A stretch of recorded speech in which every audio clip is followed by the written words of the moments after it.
Hi, I'm Jordana Michelle, lesbian love coach and creator of Women Wanting Women, the place to be to learn the secrets of how women attract each other and to find and keep lesbian love. And there are links below if you want free access to some of what I teach there. But in this video, I want to talk about neediness, and I want to talk about how we can tell whether we're being needy with the women that we're dating. And this is really important, because if we are being needy with the women that we're dating, we risk sabotaging what could otherwise be a perfectly good relationship, and that would be tragic. But it's also really important because if we're not being needy, but yet we still feel needy, then that could mean that there are some red flags that we need to notice in the relationship to prevent ourselves from being hurt. So this is a really important topic. I get emails all the time from women asking me questions like, I want to spend more nights per week than the woman I'm dating wants to spend with me. Or I want to cuddle with my girlfriend more than she wants to cuddle with me. Or I tell my girlfriend I love her so much more than she says it to me. Or I want to have more sex with the woman that I'm dating than she wants to have with me. And they want to know, does this make me needy? And this can actually be a really confusing question because love is irrational. Our minds are rational, our thoughts could be rational, but our feelings and emotions, we're just not rational in those ways. Our feelings and our emotions are where we're the most sensitive, it's where we're the most vulnerable, and it's where we're the most easily triggered. And when we're triggered, and when we're vulnerable, and when we're sensitive, it's really hard for us to be objective about things. So if, for example, we are being needy, it could be really hard for us to objectively tell. Now, it's also confusing because we women, when we feel like something's wrong, women tend to think that we're the thing that's wrong. If there's a problem, we tend to think that we're the reason, that we're the thing that's causing the problem, or we think that we're the ones to blame. But sometimes we're not to blame. Now, if we are the person causing the problem, or if we are the reason that there is a problem, then that's really important for us to know so that we can change our thoughts and behaviors to make things better. But if we're not the problem, if something else is wrong, then that's also really important for us to recognize so that we can start to draw boundaries to protect ourselves from a potentially harmful situation.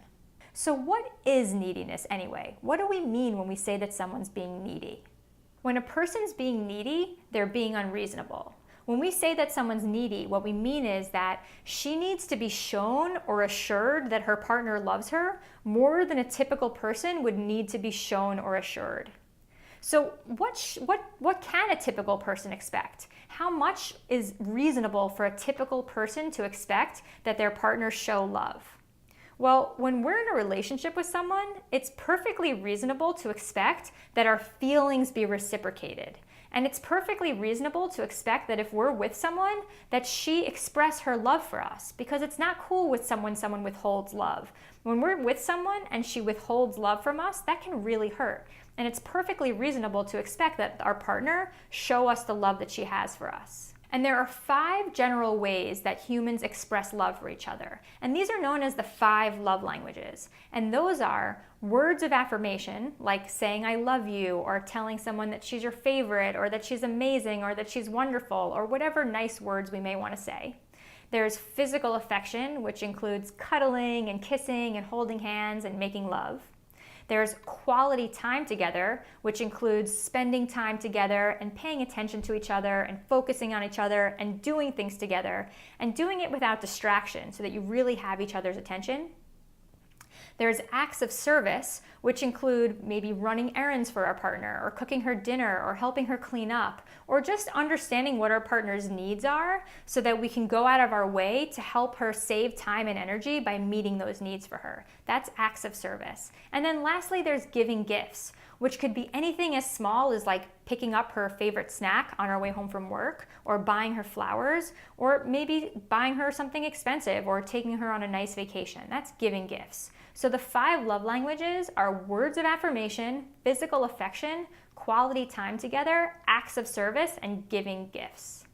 And each person tends to express or want to receive love in usually 1 or 2 of those 5 love languages. Most of us do a little bit of everything, but there's like 1 or 2 that we tend to prefer.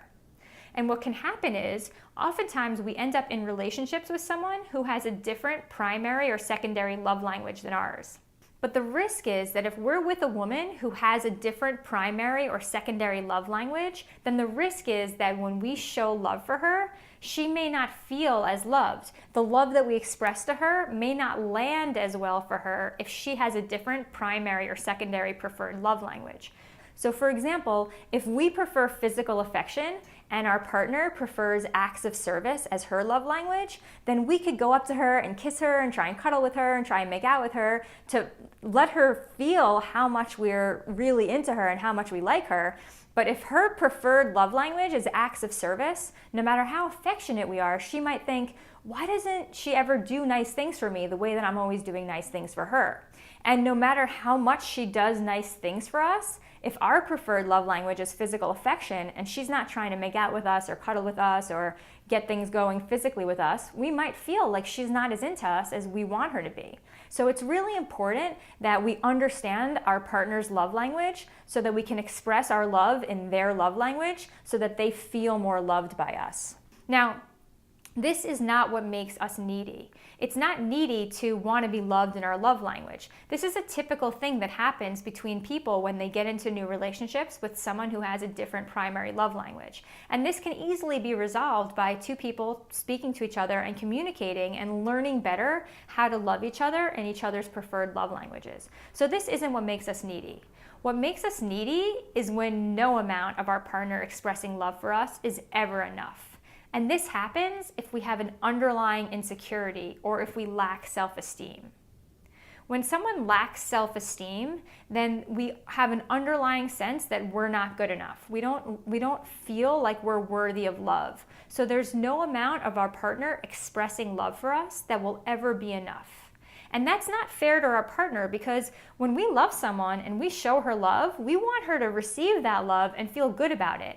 And if we have low self-esteem and no amount of our partner ever showing us love is enough, then she can get really frustrated and we're never going to really be satisfied. And so it really risks sabotaging the relationship. When we have low self-esteem, we might get upset with our partner because when we feel bad about ourselves, we might blame our partner for that and treat our partner as if she's not showing us love enough or she's not expressing love for us enough because we feel so insecure in the partnership. But the important thing to realize is that the insecurity that we're feeling is inside of ourselves and it's not something that our partner is causing because of some sort of lack of showing us that she loves us. When we're insecure because of a lack of self-esteem, that's something that only we can fix for ourselves and our partner can't do anything to help us. So it's really important that we get to work fixing our self-esteem. Because self-esteem is an inside job. We're the only ones that can generate self-esteem for ourselves. The word self inside of self-esteem, it's there because we're the only ones who can do this for ourselves. Nobody else is capable of generating self-esteem on our behalf. This is an inside job and it's something that everybody has to take responsibility for themselves. And the thing is that if we don't take responsibility for having healthy self-esteem, then we're going to end up acting needy in every relationship we ever get into, which means that no partner we're ever with is going to ever be able to love us in a way that satisfies us, which means that we're going to sabotage every relationship we ever get into. So this is a really big deal. If we lack self-esteem, then the first order of business is to get to work having that handled. And the good news is that there's countless resources for increasing our self-esteem. The level of self-esteem that we have is not something that we're stuck with. It's completely possible to increase our self-esteem. There's a guy named Nathaniel Branden who wrote a book called The 6 Pillars of Self-Esteem, which is known as one of the best resources in the world for increasing our self-esteem. And I actually teach about Nathaniel Branden's book in my class, Magnetic Attraction for Lesbians, and that can be found at magneticattractionforlesbians.com. But it doesn't matter what method we choose for increasing our self-esteem. What matters is that when we show up in a relationship, we feel good enough about ourselves that when our partner expresses her love for us, we're able to receive it and we're able to appreciate it. And we're not always left feeling like there's no amount that she could ever show us that we're good enough that will make us feel good enough, because that's our responsibility. Self-esteem is our own responsibility. Now, there's still one thing we have to discuss, and that's the situation where we're feeling needy inside of a relationship, but it's not because we have low self-esteem and it's not because we're insecure. Sometimes we're feeling needy inside of a relationship simply because our needs are not being met. Because the truth is that sometimes we get into relationships with women who are a bad fit. Not every woman is capable of loving us the way that we're capable of loving. So for example, if we meet a woman who isn't as sensitive as we are, we might feel that she lacks the empathy that we need to have from a partner. And that might make us feel lonely in the relationship, and it might make us feel like our needs aren't being met. Or if we meet a woman who isn't as smart as us, or her brain doesn't work the way that ours does, then we might feel like we can't have the kind of conversations with her that we want to have with a partner. Or we might feel like we're not being understood the way that we need our partner to understand us. Or sometimes if we're with a woman who isn't as strong as us, she just might not be capable of meeting us at our level of activity, or waking up as early as we want to wake up, or staying up as late as we want to stay up, or walking around as much as we want to walk around, or doing as many activities as we want to do, or just simply having the same level of sex drive as we have. When someone's either physically, emotionally, or mentally not on our level, then that can make us feel really unsatisfied in a relationship. And it's not because we're being needy, it's just because the relationship's the wrong fit. And sometimes, of course, we feel needy, or we feel like the woman we're with isn't expressing her love enough because she just simply doesn't care about us as much as we need to be cared for, or she just doesn't care to work on the relationship. Something can be going on, and sometimes when we're feeling needy, it's a sign that we're really with someone that doesn't care about us on the level that we need to be cared for. But the really important thing to realize is that when we're feeling needy, it can only be one of two things. It's either us or it's the relationship. It's never the woman that we're with. Because the thing is that she is who she is. Whenever we're with someone, we have to understand that this is the woman that we chose and just accept her as she is. Not because she couldn't be better, but because people simply don't change. And if we wait for someone else to change, then we keep ourselves in a victim role. We need to take responsibility for our own lives. We can't wait around for someone else to change, because at the end of the day, people do things for their reasons and they don't do things for our reasons. So if we're in a relationship and we're feeling needy, either because we're insecure and we need to work on our self-esteem, or because we're in the wrong relationship, either way, we can't blame it on the other woman. We have to be the one to take responsibility. So that means either fixing our self-esteem or being brave and getting out of the relationship. And the reason that we sometimes stay stuck, or we don't want to leave relationships that are a bad fit, is because we're afraid that we're never going to find somebody better, or we're afraid of being alone. But the reason that we have that fear isn't because there's any real risk of being alone. The reason that we're afraid of being alone is because human beings evolved with a fear of being alone.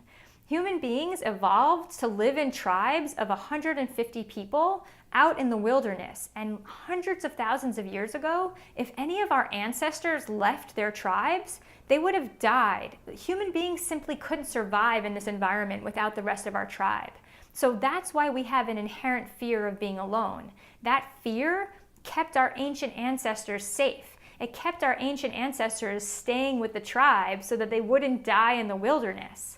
But in modern society, there's no real risk. The thing that we're feeling is just something we evolved. It's a sensation that we literally evolved with because of our ancient ancestors. It's not something that's telling us about the truth about the world. It's just telling us something. When we feel that fear is telling us something about the truth of being human. So when we feel afraid of not having love, we can't let it make us stay in the wrong relationship. We have to just recognize the fear and be brave in face of the fear. We have to be brave and not stay in relationships that are a bad fit for us. Because the truth is that love is real. Human hearts are wired for connection. Human beings want to love and be loved. That's just how we're built. And the world is full of beautiful, open-hearted people all over that want to love and connect just the same way we do.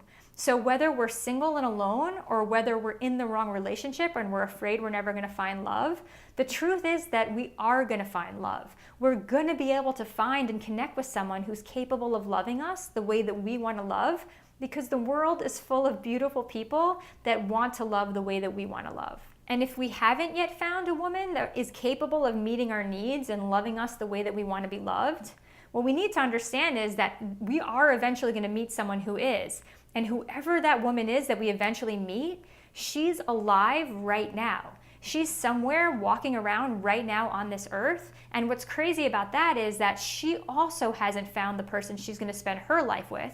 And the reason we know that's true is because you're the woman that she's going to spend her life with. And so wherever she is right now, she misses you just as much as you miss her. And she's just as frustrated as you are that she doesn't know how to find you. So you need to be brave for her. You need to be strong for her. You need to work on your self-esteem, and you need to get yourself out of bad relationships that don't serve you, because the only thing that can keep us from that amazing love in our lifetime is either self-sabotage or wasting time on the wrong women. And both of those things are entirely within our hands to take care of. And the woman that's waiting for us deserves that we handle it and that we be strong for her, because she's amazing, and you are going to be just as obsessed with her as she is with you when you finally meet. So until next time, just keep remembering that hot lesbians are everywhere, that love is real, and that the woman of your dreams is on her way into your life in perfect timing. And I will see you in the next video.